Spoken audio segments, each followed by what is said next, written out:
Shalom. I'd like to start out by giving all glory, praise, and honor to Yahweh Bahasham, Yahweh Shai Bahasham, Rakach Wadash. Double honors to the elders and apostles of the Great Millstone, and Shalom to the elect of Israel. This is Thamayim in Atlanta, and the image that is on your screen, on the screen right now, that is what's known as a Roman Fasces. And this is the same term where you get the, or same word that you get the term fascism from. This is where it originated from. And the fasces is basically a bundle of sticks with an axe on it. And it's to symbolize, each stick symbolizes a different faction. And these are coming together to make one big weapon. And this is actually where you get the term e pluribus unum from, of many one. But this fasces was used to show the power of the Romans. And today we're going to relate how this fasces, which is was used both in Rome and it's used currently in the US in symbols and in art that you'll find around government buildings. But we're going to look at it and relate it to Rome, relate this Roman idea and symbol to the US to show that we are in the reincarnation of Rome, that this is the revised Roman Empire. And so, what is a fasces? We'll get it from Wikipedia. Its meaning bundle is a bound bundle of wooden rods, sometimes including an axe, occasionally two axes, with its blade emerging. The fasces is an Italian symbol and had its origin in the Etruscan civilization and was passed on to ancient Rome. And the Etruscans were the Japhetic people that were in Rome, or in Italy, before the Edomites moved in or took over, conquered it. And as we know, the Edomites are culture vultures, and they steal cultural items from each civilization that they conquer and use them as their own. It says where it symbolized a magistrate's power and jurisdiction. The axe originally associated with the symbol, the labrix, which is Greek, the double-bitted axe originally from Crete, is one of the oldest symbols of Greek civilization. To the Romans, it was known as a bipenis. The image has survived in the modern world as a representation of magisterial or collective power, law, and governance. The fasces frequently occurs as a charge in heraldry. It is present on the reverse of the U.S. Mercury dime coin and behind the podium in the United States House of Representatives. And it was the origin of the name of the National Fascist Party in Italy, from which the term fascism is derived. During the first half of the 20th century, both the swastika and the fasces, each symbol having its own unique ancient religious and mythological associations, became heavily identified with the fascist political movements of Adolf Hitler and Benito Mussolini. During this period, the swastika became deeply stigmatized, but the fasces did not undergo a similar process. And so, even taking a look at the swastika, that's another example of Esau stealing cultural artifacts from people and putting them on himself as his own.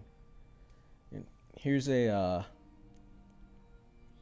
couple pictures. This is the fasces in the U.S. House of Representatives. It's the two on the side. This is a closer look of what's in the U.S. House of Representatives. The fasces. And it shows that it's just one more little thing to add on to the U.S. for being the reincarnation of Rome. Here's another example, bundle of sticks right here at the Lincoln Memorial. And this is another bundle of sticks the Fasces with George Washington. And you can see it throughout or within these different government buildings. The Fasces with the emblem, with the eagle, which the eagle was also a symbol of Rome. So it's the eagle and the Fasces together, showing that this is Rome reincarnated.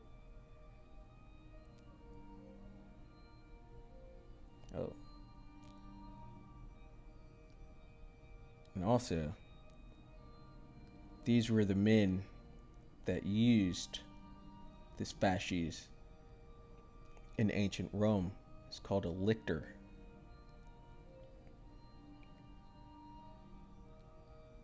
And they would use it to push the rulership of whoever was in charge at the time, using the sticks to beat and the axe to decapitate. Basically the guard dogs.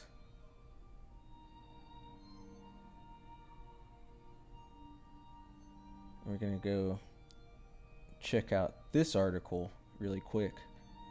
This is on theculturecrush.com, came out January 21st, 2020. It says America's love affair with fascism. And I'm not going to read the whole article, but I will, Lord willing, remember to put this link into the description. So it says on February 20th, 1939, at Madison Square Garden, a pro-America rally was held within the arena and was attended by around 20,000 people. At the center of the stage stood a towering painting of our nation's founding father and first president, George Washington, flanked on both sides not only by Old Glory, which is the flag, American flag, but also by gigantic banners of swastikas draped from the ceiling down to the stage, proudly displayed as their equal. The war had not yet officially begun, and America would not enter until 1941, but the speeches and writings of Hitler found many a home within America.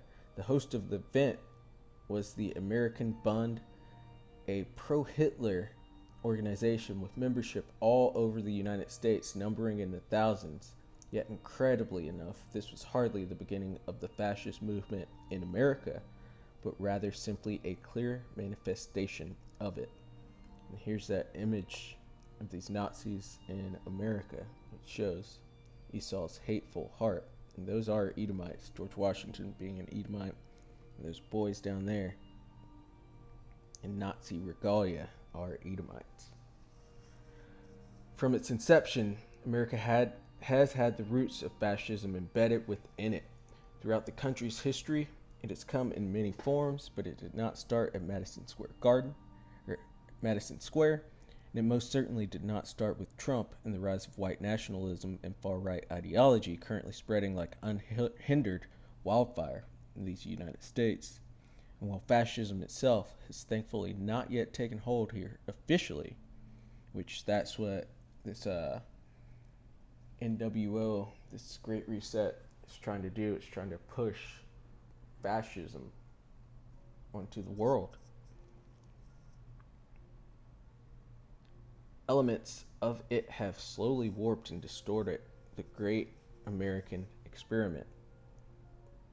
But what exactly is fascism? Mussolini, its first major torch carrier, defined it as a merger of state and corporate power. Novelist and political activist Upton Sinclair said fascism is capitalism plus murder. In his 1911 play, and going back up there where Mussolini's defining it as a merger of state and corporate power, you see these corporations, they all have lobbyists to push their will into legislation.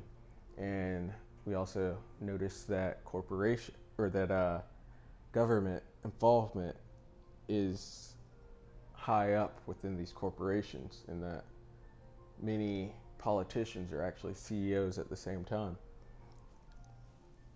For example, what's his name?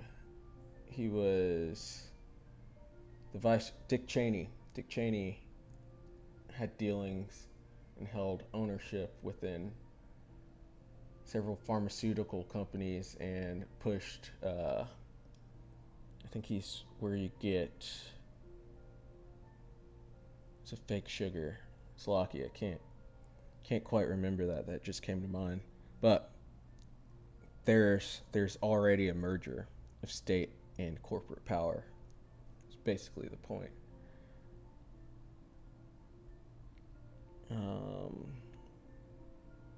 Back to political activist Upton Sinclair said fascism is capitalism plus murder in his 1911 play, The Machine. The machine normally refers to the government, like Rage Against the Machine. At its core, fascism is the merging of a national identity with its people and the movement to remove anything that is contrary to that identity. It is, by its very nature, autocratic and exclusionary. Anytime we have seen fascism in practice, it has led to the murder of dissidents, the seizing of private and public property, which there's that quote that you will own nothing and be happy, and the suppression of basic human rights. And all this is coming to an America near you. And Mussolini is apt in his description, as corporations maintain more power than the people within a fascist system. But what does this have to do with America, the land of the free? And there's a picture of Benito Mussolini. To understand, we turn to our nation's founding fathers, because thanks to them and our blind devotion to their every spoken and written word, we have allowed the values of Roman republicanism they so admire, with all of its democratic language, decentralization, and talk of equality, to be supplanted with the ideals of the Roman Empire instead. And that's that. He had 2 horns like a lamb, but spake as a dragon. Speaking of decentralization and equality and all these values, but it's really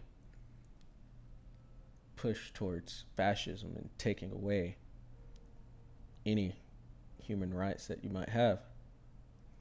Strict conformity, a strong centralized source of power, a singular belief system, and an unabashed approach to all concerns with no thought of what else might eventually be affected. Americans tend to demand a Caesar-like figure represent their particular vision of the country, with little concern for those who might disagree, especially when they are feeling outnumbered. After all, there seems to be little consensus today about what America is and what it stands for. I thought this part right here was interesting. Washington himself was enamored with the Roman dictator Cincinnatus, as he was perhaps the incarnate of the values of anti-authoritarianism and selflessness. And I think that's an interesting idea, because George Washington could possibly be the actual reincarnate of Cincinnatus. On 2 separate occasions, Cincinnatus was appointed by the Roman Senate to serve as temporary dictator when the Republic was threatened by outside forces. After the issues were resolved, the people begged him to serve as dictator for life. Cincinnatus refused and instead returned to his farm and family as his duty was done. Washington chose to mirror this decision and to showcase his devotion to the Republic, in spite of the Continental Army's intense loyalty to their general and their will to install him as king. He chose to give the army back to the Continental Congress and immediately returned to Mount Vernon. And this is where the tradition of presidents only serving out 2 terms came from, because Washington himself served 2 terms, and then gave back power. He also fought against a lofty title when he was elected as the nation's first executor or executor, insisting that Mr. President would be fine. And you can see why they give that title of executor or executor when you see this fasces, which was used as an execution device. Washington set the standard for the American ideals of a free and ever-changing government that did not rely on a strongman or central figurehead at its helm. He left after 2 terms and returned to his home, just as Cincinnatus did, but Washington was not the only founder obsessed with the Romans. The founders based our entire governmental system on them, the reincarnation of Rome, of the Roman Empire, the beast whose deadly wound was healed. This, of course, required excluding a vast majority of its citizens from holding power and following the anti-democratic institution of slavery to continue unopposed. The founders were hopelessly idealistic and also completely hypocritical in their ideals, which Esau is a hypocrite. But the critical mistake Washington and the other founders made was assuming that the Republic's defenders would be stronger than its detractors and those seeking to corrupt it. A statue of Washington stands on the stairs of Federal Hall, the spot where he was sworn in where the nation's capital was New York, when the nation's capital was New York City. And we just saw an image of Washington standing there with the fasces. He stands triumphant, looking across the street to the nearby stock exchange, but he leans against the symbol of Roman power and the inspiration and namesake of this dreaded ideology, a fasces. The fasces is simply a bundle of sticks bound together, symbolizing strength through rigid unity and the ability to wield power through strength in numbers. You know, e pluribus unum, which is out of many one, and all that. And it was a sign of authority for the Romans and showcased their absolutism in regards to what Roman society meant. And here is an example of FDR, the Edomite, with his Edomite friends at a toga party, the reincarnation of Rome. So we're going to get into the scriptures, which set it on do not disturb. I should have done that in the beginning. This is Ecclesiastes 1:9. The thing that hath been, it is that which shall be, and that which is done is that which shall be done, and there is no new thing under the sun.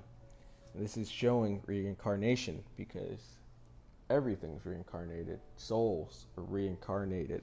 Ideas are reincarnated. Symbols are reincarnated. Events, buildings even. You can see that with how they built in Mount Seir. The Edomites built in Mount Seir, and then how they built in Greece and Rome, and then even here in the U.S. It's all the same type of architecture. And even the idea of Rome, because Rome was an idea at first, and they even refer to America as that, but that idea of Rome has been reincarnated into the US and NATO and the EU. It's Rome Reincarnate, the fourth beast, the beast whose deadly wound was healed. We'll see that in Daniel.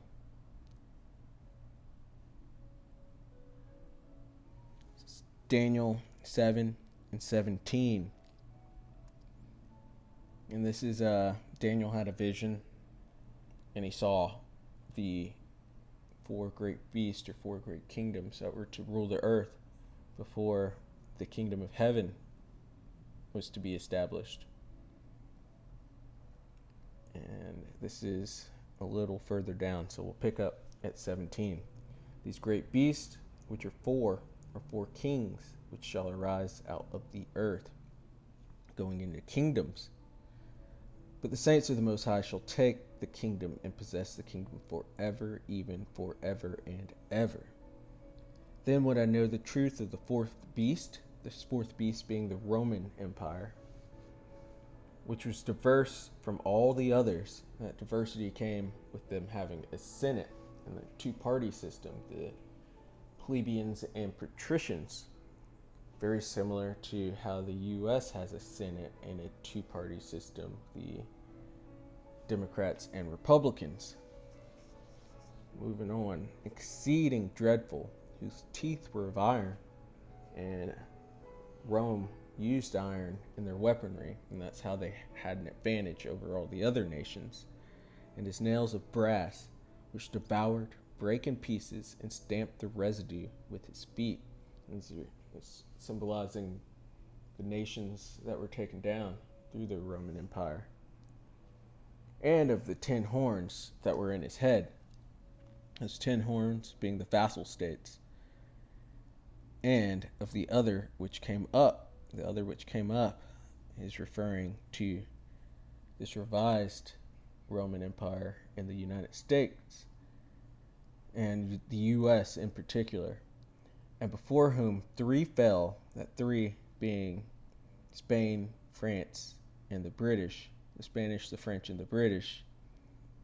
And as you could tell, the U.S. has been made up, or was first colonized by the Spanish, the French, and the British. That's why you have Spanish, French, and British names throughout the country. Even of that horn that had eyes and a mouth that spake very great things, whose look was more stout than his fellows. Because the U.S. is very proud and says very blasphemous things. I beheld, and the same horn made war with the saints being the Israelites, and prevailed against them, because they both took our land and enslaved us. The Israelites being the Negroes, the Latinos, and the Native Americans. And our lands being Israel, the land of Israel, and North America. Because that's the northern kingdom was here first. And the Edomites, being the self-proclaimed white race, came and took it in both places. There's in Ezekiel it says, because thou hast taken these two nations and these 2 lands. And it says, and prevailed against them, because they did prevail over us. But that is just until verse 22, until the Ancient of Days came, and judgment was given to the saints of the Most High. And the time came that the saints possessed the kingdom. And so that's when basically the end of Esau's world comes, with the returning of Yahushua to take down the kingdoms, in particular this 4th beast, the revised Roman Empire. Here's another instance of it in Revelation 13 and 11. And I beheld another beast coming up out of the earth, and he had 2 horns like a lamb. And going back to Daniel 7, and how the beast was diverse from all the other kingdoms before it, because other kingdoms have a king, but Romans had a senate and 2 parties, just like this beast here, the U.S., NATO, EU. But the U.S. in particular has a senate, and it also has a 2-party system. So it says, and he had 2 horns like a lamb, Democrats and the Republicans, and he spake as a dragon, which is referring to cruelty. And he exercised all the power of the first beast before him, that first beast before him being the Roman Empire, and causeth the earth and them which dwell therein to worship the first beast, fall under their influence, whose deadly wound was healed. Because the Roman Empire fell, but it came back as the NATO and the EU. As NATO and the EU. with America at its head. And here it's showing that whose deadly wound was healed. Reincarnation. There's no new thing under the sun. Gonna end it off here in second Esdras 11 and 39.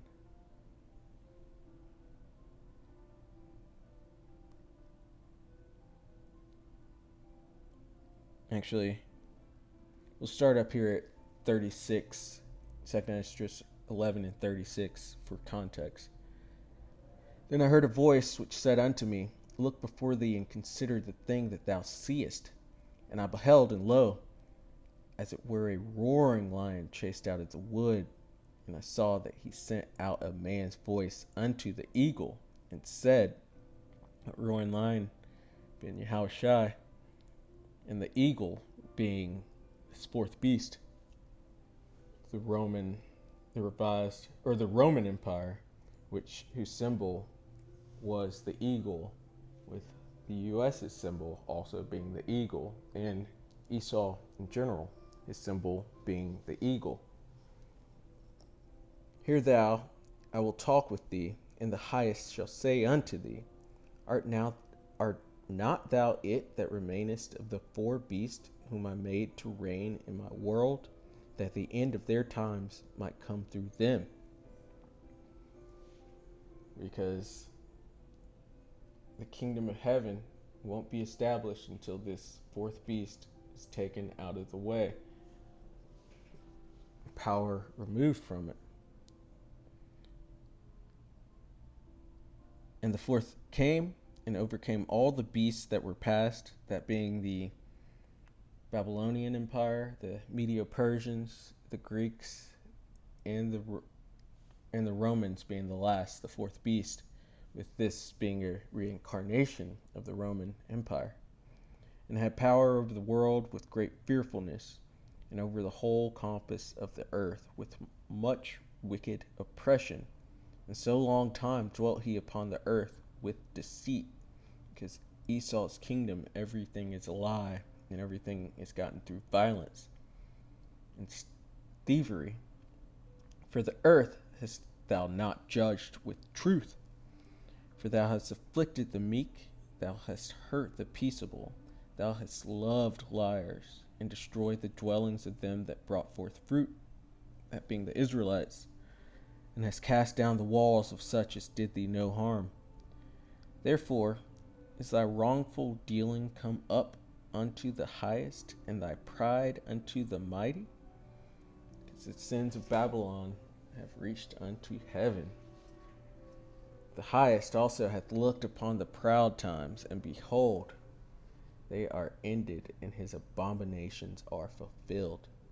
And therefore appear no more, thou eagle, nor thy horrible wings, nor thy wicked feathers, nor thy malicious heads, nor thy hurtful claws, nor all thy vain body. Because once Yahushua comes back and takes down this kingdom, the Edomites are going to go into captivity for 1,000 years. Then after that, they will be bound together, which I should have gone into it, but that word lictor, which were the men that carried the Fasces and enforced the Roman rulership with the Fasces, that word means to bind, and the Edomites will be bound up and burnt up, pursuant to Obadiah 1 and 18, after they serve out that 1,000 years of hardcore captivity. So, Lord willing, that was edifying. I'd like to give all glory, praise, and honor to Yahweh, Bahasham, Yahushai, Bahasham, Rakak, Wadash. Double honors to the elders and apostles of the Great Millstone, and Shalom to the elect of Israel. Shalom.